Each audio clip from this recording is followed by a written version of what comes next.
little kids, they're back in school. It's like inevitable. You're not alone in this. A lot of my friends, especially with kids lately, have been like, the kids got me sick. Oh my God, I know. I don't have kids. Yeah, it's a bragger. You're like, I don't have kids, I'm so free at home. You're like, no, I love them. I just, as soon as one gets sick, I'm like, oh God. Here we go. Yeah, it's gonna go around the house. Anyway, I wanna say that you've helped continue an NBC tradition like that we've seen since we were kids. Oh. You're a part of the new campaign, The More You Know, right? The More You Know, yeah. right? That's kind of the star and When I was young, I used to really, I was a nerd. I loved The More You Know. I just felt like it was this moment of refreshing perspective when you're watching whatever we were watching. And it was people you love that would come in and do it. Exactly. Yeah. And so my particular spot is about mental health, which ties really nicely into the show that I'm here to promote, Brilliant Minds on NBC. But I think mental health is such an important conversation, and it's one that's become more centered in our mainstream conversations and the stories we're telling. And I'm honored to be a part of a story that's focusing on it. I think it's really important. Well, I'm going to bring this up because we're in New York. You're going to be back on Broadway, right? I am.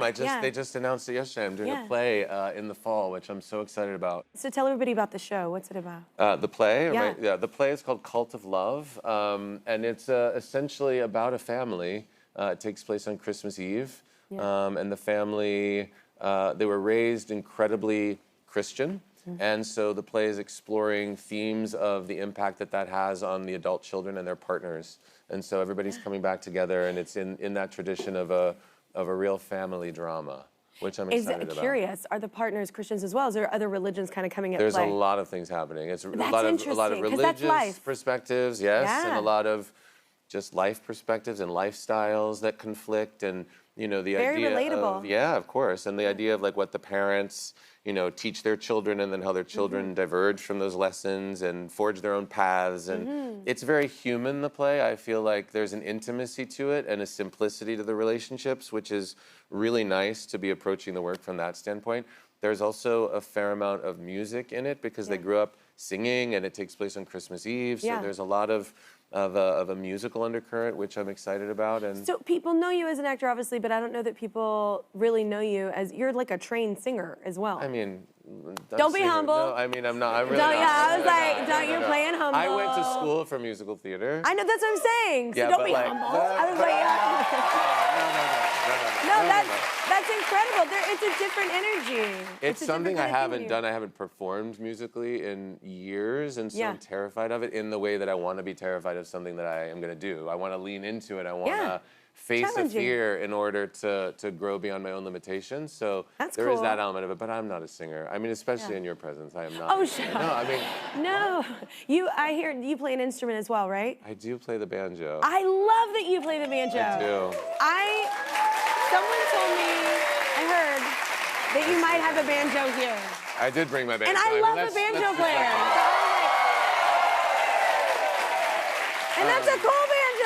I just got this banjo. I love it. I got it for my play. So, yeah. So. I love on tour when we do songs, like we'll cover songs of other, that's why we do it here, but we've been doing it for years. But when we cover songs, we get to incorporate banjos. I love, or steel guitar, any kind of. It's amazing. Oh, it's so nice. Well, I was talking with your producer about our mutual obsession with Bonnie Raitt. Yeah, oh my gosh. I mean, she's hanging in my house. It's whatever. I always said if I ever get married, I don't care where she is in the world and how much it costs me, I will bring Bonnie Raitt from wherever to sing at my wedding. Which song? A couple. Okay. I mean, the song that I think has most singularly influenced my life, actually, and this is saying a lot when you consider like the Joni Mitchell factor, is Bonnie Raitt's cover of Angel from Montgomery. Yeah. Which has been with me through moments of joy and moments of, profound life transition, and I just always come back to it. But like the rendition she did you ever see the live performance she did of I Can't Make You Love Me at the induction when the Rock and Roll Hall of Fame? Yeah, she's incredible. I did see that too. Powerful person, like from what I and cool, man. You meet her. I was so nervous about meeting her because I was like, please don't be a turd. Please don't be a turd. And she was so cool. I was so excited, because sometimes you meet people and you're like, no, but she seems like she'd be exactly. She's cooler. Like Jeff Goldblum's that way. Yes. You meet Jeff Goldblum, I fell in you're love like, with him. this guy is exactly like you want Jeff Goldblum to be. Yeah, so no, he cool. literally, you literally do fall in love with him. You're like, what's happening? Yeah, it's weird. It's a weird experience. What are you gonna play? I want you to play something. I don't know. I learned, one of the first songs I learned on the banjo, I learned to play for my mom. And she used to sing this to me when I was a little kid. Feel free to sing along. You Are My Sunshine. My mom did that with me. Whose mom didn't, really? I mean, that's like the classic mom song. My mom sang no other song, Is just that right? that one. Well, Yeah. I mean, I know your voice is not in great I am shape, sick, but- so I'll maybe sing.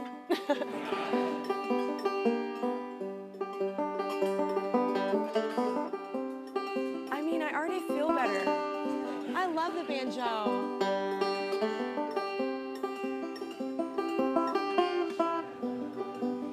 Please don't take my sunshine away. Everybody knows it.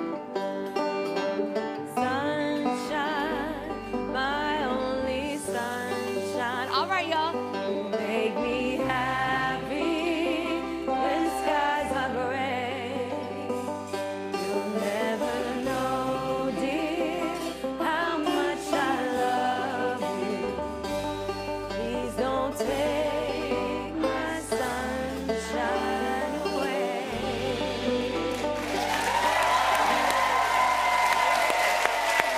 Everybody say!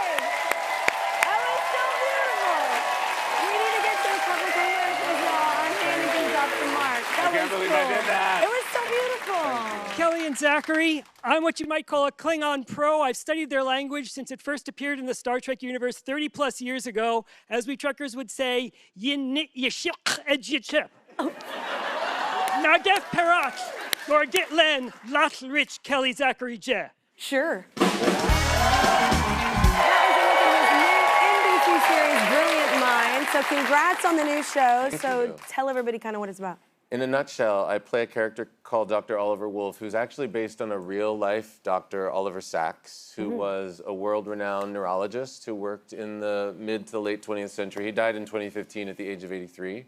But I play a fictionalized version of him. Yeah. He was also a prolific author. He was considered by the New York Times to be the poet laureate of medicine because he wrote inexhaustibly about his patients. He wrote case studies and published these anthologies of case studies like Man Who Mistook His Wife for a Hat, Musicophilia, Anthropologist on Mars, Hallucinations, Awakenings. I mean, book after book after book, a memoir called On the Move, dozens of articles and TED Talks and interviews. You had all this to pull from for all your of this character. to pull from. But then I got to create this character that's really an extension of my imagination and the imagination of our showrunner, Michael Grassi, this incredible writer that created our show. Yeah. So it was the best of both worlds, this hybrid of being inspired by the real person and being able to tell stories that are influenced by him but set in a modern world to engage audiences in a really contemporary conversation around neurological diseases and disorders and conditions and mental health. Yeah. So it's a really unique... What a beautiful life to leave such a legacy, to help, like, just to educate everyone. He was an amazing man. Yeah. If you don't know about Oliver Sacks, first of all, watch Brilliant Minds on Monday nights at 10 p.m. on NBC. But second of all, Nice. do a deep dive of Oliver Sacks himself because he was a fascinating, truly brilliant mind. Really. Yeah. Amazing.